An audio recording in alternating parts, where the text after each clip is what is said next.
Hi my angel fairies, welcome back to my, oh that's my necklace. It looked like it was loading, like a loading screen. That's so funny. Hi my angel fairies, welcome back to my channel. Hope you guys are having an amazing, gorgeous, abundant day. So in today's video, we are going to be discussing my favorite divination tools that I like to use in order to connect with my higher self, spirit, and my ancestors. So if you guys end up enjoying this video, make sure to give it a big thumbs up, subscribe, and turn on my post notifications so you don't miss anything. Let's hop into this whore.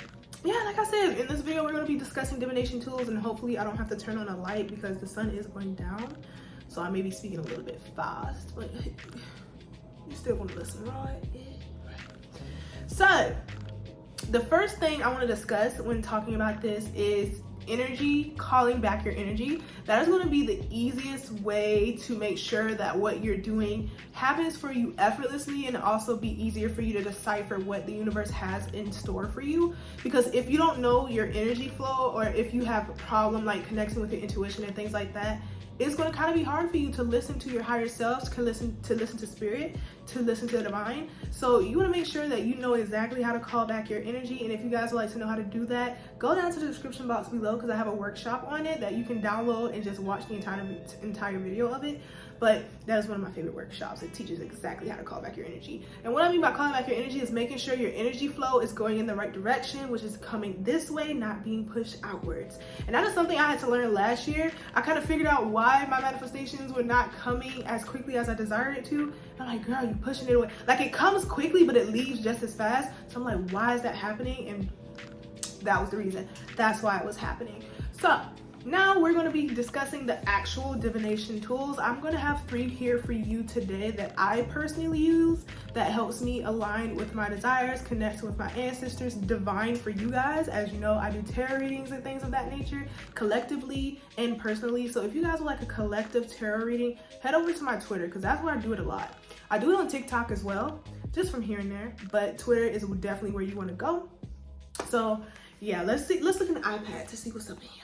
So the first thing you can do in order to make sure that you can tap in with the divine effortlessly, you can tap in with your higher self effortlessly, is meditation. And meditation is the easiest way. That is like the beginner friendly way for real. When you meditate and you tap into your present moment, you also open yourself up to the divine, open yourself up to hear things from your higher self, from your ancestors, especially if you've been practicing a lot and doing the internal work where you open up your vessel to whatever the universe has in store for you. Me personally, when I like to meditate and I want to connect with my ancestors, at the beginning, I used to envision myself, because that's what would happen. I would be suspended in space, literally, and my body would be like transparent, so you would see space around me, but in fact, I was the universe. You see what I'm saying? So when I did that, it just let me know that I was connecting with my higher self. I was in alignment. So when you meditate and you get good enough, I've been doing this at 6+ years, it's going to be easier for you to receive those downloads for spirit. And honestly, your cap on your vessel will be open for those downloads to come in. So I highly recommend you guys start tapping into meditation, whatever way you can do so. There are a couple of methods. One method is sleep meditation. This can help alter your subconscious mind, because when you fall asleep, your subconscious will want to act like a nut. And that's the times where you can really reprogram your mind with ease. So if you want to listen to subliminals, that's going to help you with meditation and tapping into the divine, you can. All you have to do for sleep meditation is literally put on a healing frequency. I like to do the chakras, and like I said, I have a playlist linked in my bio site down below that you can go to, and that is going to have all my meditation things. But I listen to it. Sometimes I set an intention for what I want to meditate on, and then I fall asleep, and then I'll wake up feeling really good. So say for instance, if I was working on my root chakra, I will wake up really grounded, secure, ready to take on a day. If I was working on my sacral chakra, I wake up horny sometimes. But sometimes, most of the time, what I'm really focused on when it comes to that is creativity.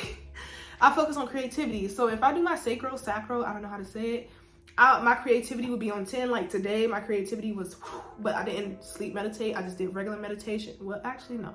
I did a little bit of both, because I got back in my bed and I was daydreaming, and so basically my eyes was closed and my subconscious was working. So yeah, and that's why I tapped into my creativity with ease today. So yeah, I highly recommend meditation, because once you do, you'll be able to receive all those downloads from the universe with ease. So the next one that I recommend for beginners, but a lot of people may not, but I did it. So if I did it, you can do it. It's tarot readings. Now, people say that's a little bit hard, and you know, I do agree. It can be like a learning curve if you're not hyper focused on it like I was. Like, I was super hyper focused. That was the first thing I went to when it came to divination tools. A lot of people go to pendulums for their first time because it's super easy. Like, you take a necklace and you switch it from side to side, and one way is yes, the other way is no. And if you want to do that, I highly recommend, but I don't have any experience with that. I went straight into tarot readings. So I highly recommend that, because it kind of deciphers exactly what you need to do when it comes to your ancestors trying to talk to you. I recognize that I used to have trouble with figuring out what my ancestors wanted, in a sense, like who they are, because I wanted to know their story, their background, but there was like a mental block there. There was like, ooh, I don't really want to know. So I did a tarot reading for them, and it helped me immensely to figure out who they are, what they're here for, and their life story. And when I started to read with the tarot readings, because tarot readings are extremely specific, and if you do the tarot readings, which is a 78 card deck, you're going to get the major arcana and the minor arcana. And the major arcana is for like big life events or big things coming towards you, and the minor arcana kind of just explains those big life events, or just tell you little small mini events that's going to be happening in your life. But if you get a major arcana, like a tower moment,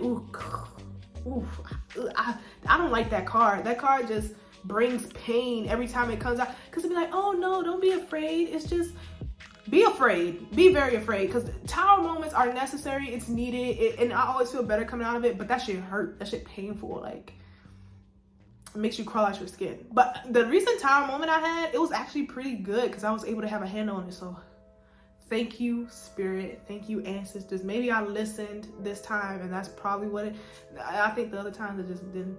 But yeah, and for minor arcanas, like my favorite one is Ten of Materials, and that one, it just lets you know, or Ten of Pentacles, that one lets you know that money is on the way. You're gonna get some wealth, some success, some good fortune.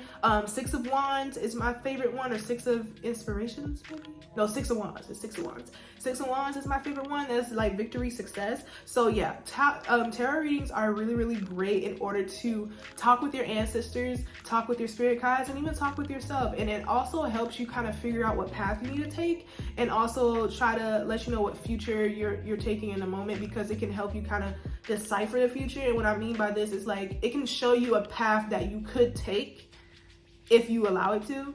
So sometimes I don't do tarot readings, because I feel like that just solidifies the path that I'm on, but sometimes I do, and the path I get on is really great.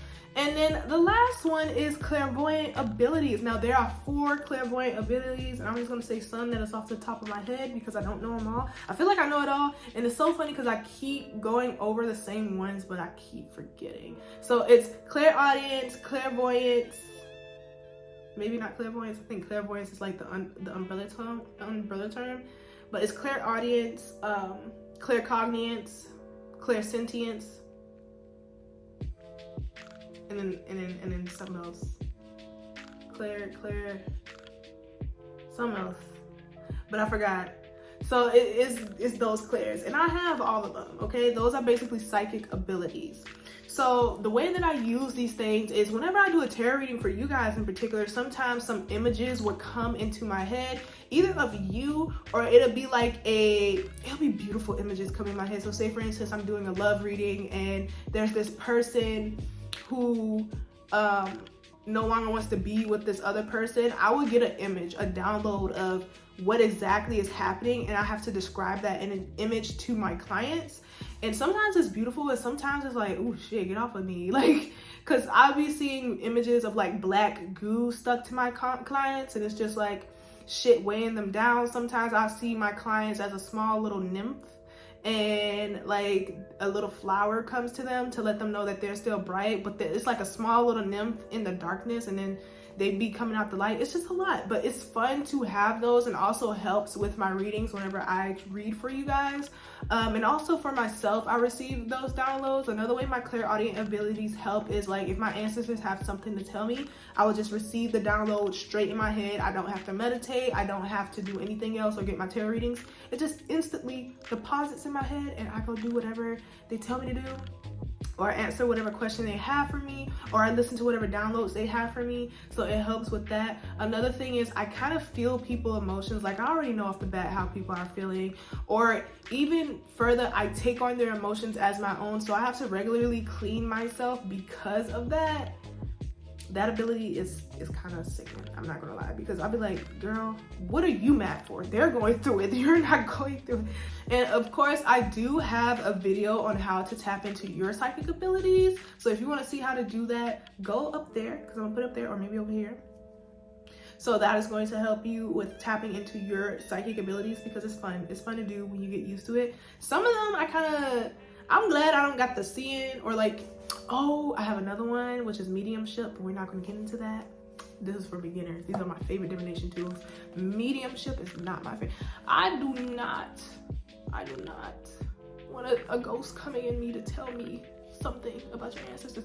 But sometimes when I do a reading for client, like their ancestors touch down and they just start speaking through me, and it's not nasty. It's just like a nice, a good feeling, unless they aren't that. But I never had a client that was that way, which is great. But yeah, sometimes their spirit guides will come and speak through me. That is another way that I do divination as well.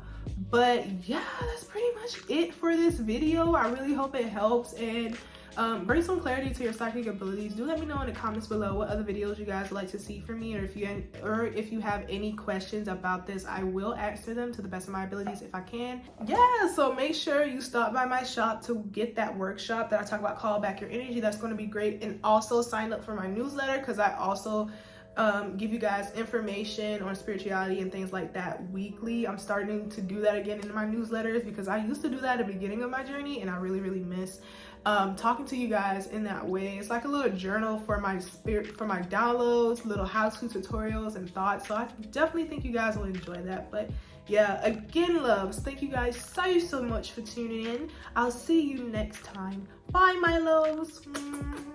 Wait. That's not what I said, y'all. I said have a beautiful, gorgeous, abundant day. What? Y'all thought I was gonna leave without saying that? No, never. Okay, so have a beautiful, gorgeous, abundant day. Bye, my loves. There we go.